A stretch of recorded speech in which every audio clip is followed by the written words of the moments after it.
বেঙ্গা Bengali murighonto isn't just food, it's pure nostalgia. প্রথমে কিছুটা গোবিন্দভোগ চাল ভালো করে ধুয়ে জল ঝরিয়ে নেব। তারপর মাছের মাথার মধ্যে নুন, হলুদ, লঙ্কা গুঁড়ো দিয়ে মেখে রেখে দেবো। জিরে, ধনে, লবঙ্গ, দারচিনি, এলাচ আর শুকনো লঙ্কা ড্রাই রোস্ট করে একটা মিক্সার জারে নিয়ে গুঁড়ো করে নেব। কড়াইতে একটু সাদা তেল গরম করে আগের থেকে জল ঝরিয়ে রাখা গোবিন্দভোগ চালটা সামান্য একটু ভেজে তুলে নেব। এরপর একে একে মাছের মাথাগুলো ভেজে তুলে নেওয়ার পর ওই তেলের মধ্যেই কয়েক টুকরো আলুও ভেজে তুলে নেব।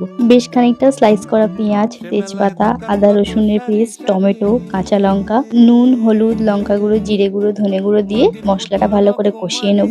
এরপর আগের থেকে ভেজে রাখা গোবিন্দভোগ চালটা দিয়ে সবকিছু ভালো করে মিশিয়ে নিয়ে আগের থেকে ভেজে রাখা আলুর টুকরোগুলো আর পরিমাণ মতো গরম জল দিয়ে ঢেকে চালটা সিদ্ধ হওয়ার জন্য বসিয়ে দেবো। চালটা 90% মতো কুক হয়ে গেলে দিয়ে দেবো আগের থেকে ভেজে রাখা মাছের মাথা, সামান্য একটু চিনি, সবকিছু ভালো করে মিশিয়ে আরো 3-4 মিনিটের জন্য রান্না করে নেব। নামানোর আগে আগের থেকে তৈরি করে রাখা ভাজা মশলা আর সামান্য একটু ঘি দিয়ে নামিয়ে নেব। ভিডিওটা যখন এত দূর দেখেই নিয়েছেন, ভালো লেগেছে আশা করতেই পারি। ফলোটা করে দিন। আজ আসি, আবার দেখা হবে।